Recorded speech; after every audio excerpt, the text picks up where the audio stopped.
Hey, what's up everyone? In today's video I have another goal lock for you. This time it will be the Goal P, the 6-pin version of the Goal Spin Tumbler lock. So here's the key, nothing too special about it. You can see pretty hard beating in my opinion. Here we have the housing. Sorry, I forgot to remove that. Nothing too interesting here. You can see the two detents for ball bearings. I will show these to you later. And this lock comes in multiple formats. I had this one. You can see that it's an open key basically, but I removed it before the pick, so the gutting was faster. Okay, so looking at the block, we have some construction house. We have the slots for the balls, for the ball bearings, and we have 6 pin chambers with overmilling. As you can see, there's an extra step on these chambers, and there's also countermilling. Maybe you can make out the bottom of it, I'm not sure, but there's countermilling like in the GoZ. There's also countermilling here. Okay, so very similar setup to the GoZ, actually the same. Alright, so what's happening inside? We have, as I mentioned, 6 pins. The key pins are either these, I wanna say standard, but they look like they have a little bit of tapering on the top. Not that I felt it, but it's hard to call them just standard, because I think there's like a little bit of taper on top of them. And these are present in the high lifts. And for the others, we have these torpedoes, also same like in the GoZ.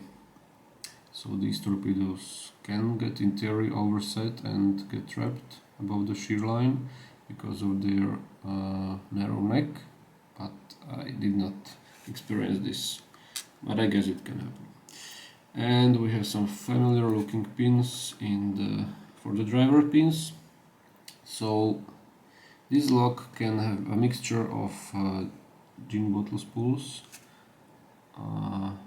with a very thin lip on the bottom that can and will get caught in the countermilling. For some chambers we have these kinda long bottom lip gin bottle spools, and these will mostly give you counter rotation. They do not get trapped in the countermilling because how high or how tall is the lower lip, but they are annoying as well. And I personally had only one mushroom pin in my lock. It's definitely beating dependent, or at least I think it is. But yeah, we have mushrooms, so these give counter rotation, and the bottom lip needs to be forced above the shear line. So picking this lock, I thought honestly it will be a little bit more difficult in terms of setting the pins themselves, but my experience is that the countermilling does not grab the pins that hard. There are some pins that needed counter rotation, and this counter rotation was achieved, or what helped me with it were these 2 ball bearings, because they center the core and help you counter rotate. Some of these pins I had to really release tension and sort of tap them out, but most of them I could just straight force to the shear line with some degree of counter rotation. What proved to be the most challenging part of this pick was the keyway, because it's pretty damn restrictive. You can see, well, I don't think there's like, maybe there is a straight line up, but it's very thin. So it was really challenging for me to find the proper way to do it. Like most people picked it from the left wording, I think, but I had huge problems setting the high lift in the back by picking from the left wording. So what I ended up doing was I sort of bent, not like pre-bent, but during the pick I like bent this SSD hook, the tallest one, around the wording, and I picked it from the bottom. Actually, the back pins I picked from the bottom, so it's possible. You need to learn the pick placement. That was really challenging for me, and the top pins I picked with some shallow hook. It really doesn't matter, it doesn't have to be even too thin. This one has to be, of course, 15,000, the SSDEF, but if you're picking from the wording, you don't need anything too thin. So the keyway was challenging for me, and also the overmilling, of course. That's always a tricky thing in the Go logs, because you need to be able to get the feedback. I guess you can see the keyway better from here, or maybe not. Yeah, so pretty restrictive. The overmilling, yeah, was challenging because it's difficult to check for the feedback if you have, especially if you have some really high lift pins and you don't want to disturb anything else that's in front of it. It's hard to perform the jiggle test properly, and I have to say the overmilling grabbed pretty damn well. So this final step, the pushing the driver out of the overmilling, needed quite a bit of force, honestly. So that was probably, these two things made the lock difficult. But yeah, we have also the security drivers, but I cannot help myself, but if I compare it to the Go Z, the tolerances are not that good, and I could like do things that the Go Z would not allow me to do. So yeah, all in all, it was a pretty challenging pick anyway. So I hope you enjoyed the video, and let's get it picked. Okay, let's go. Keywords. We'll be going counterclockwise and start in the front. So there's one. Stuck in the milling. Pushed him up, gave him a click. Now two. Also stuck in milling. Out he goes. Overmilling. There it is. One dropped a little, so I fixed him. Now he's fine. Okay, now three. Counter-rotating slowly.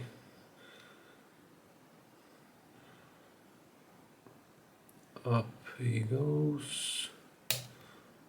Okay, let's see if we drop something. One seems to be good. Okay, click on two. We have our false setback. Alright, so I'm gonna grab this deeper hook now and continue with the back pins. So let's find four. There he is. A little bit of counter rotation.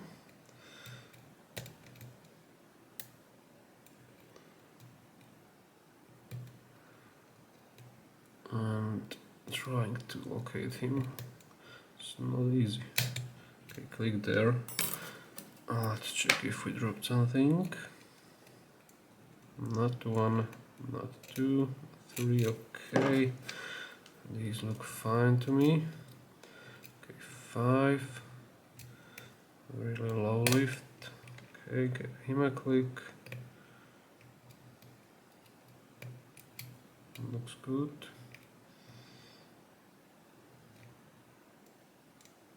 Okay, four dropped. Pushed him back. Now six.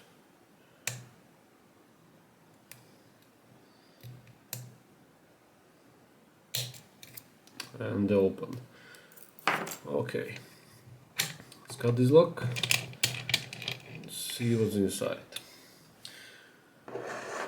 Alright, so this is a really nice format because basically no pinky, so I can only remove this top strip and expose the springs.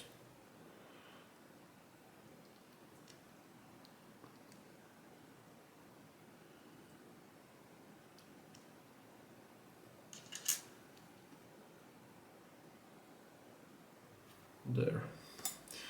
Okay, so let's remove the springs first.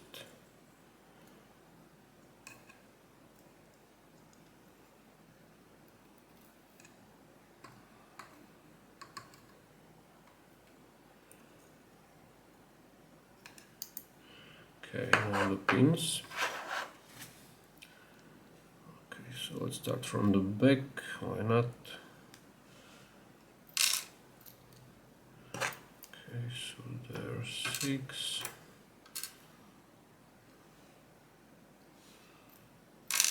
There's 5.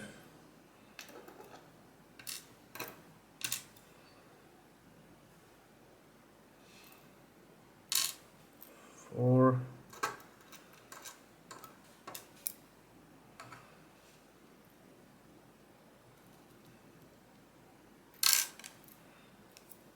3.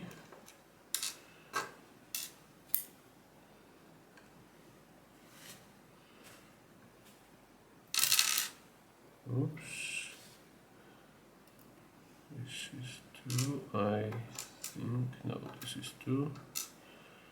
And this is 1. And this has to be 2 and 1. Okay.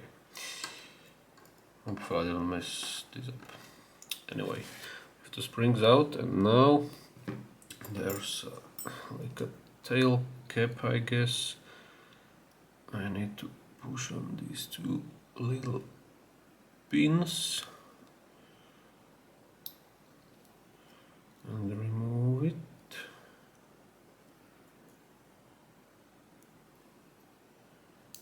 Come on.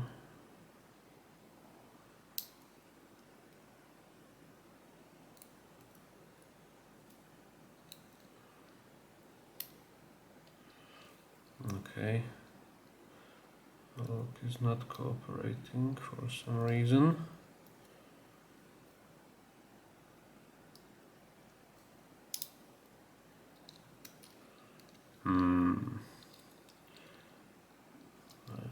I don't think it was this difficult off video. Maybe I should have done it first hand. Okay. So this is a tail cap, and like these 2 pins I was pushing are pushed out by this, I don't know, it's like a bendy sheet of metal, I guess. Okay, anyway, now there's a circlip that should go out. Okay, I will actually remove this sheet of metal. Hopefully it won't mind, and both of these pins. Okay, there they are. Now the circlip.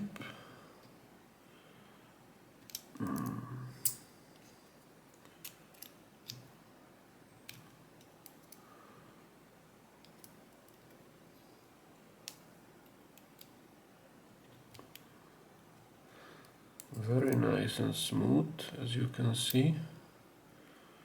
No problems at all with removing the circlip. Very smooth. Oh god, I should have kept it. I should have done it first. Okay.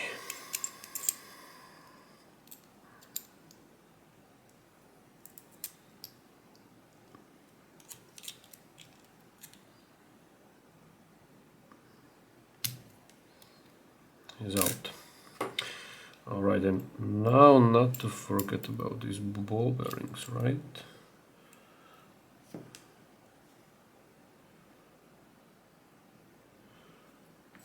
Actually, should I insert the key? I haven't pushed the core out yet, so I don't know. They should be somewhere.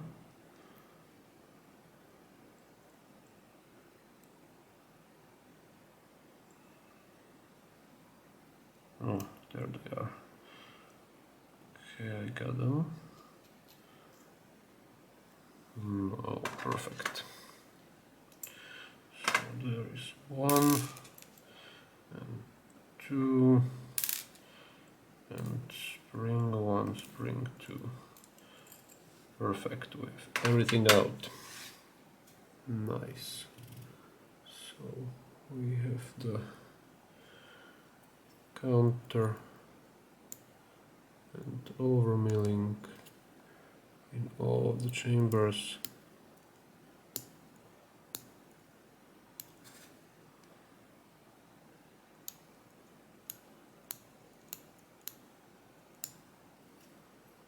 Okay, nothing else interesting. And of course a close-up on the pins. So let's try to center this.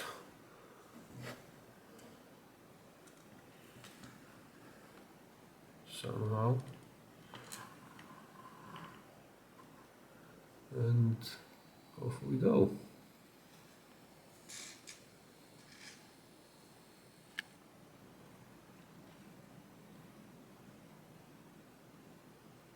Okay, there they are. All 6 of them.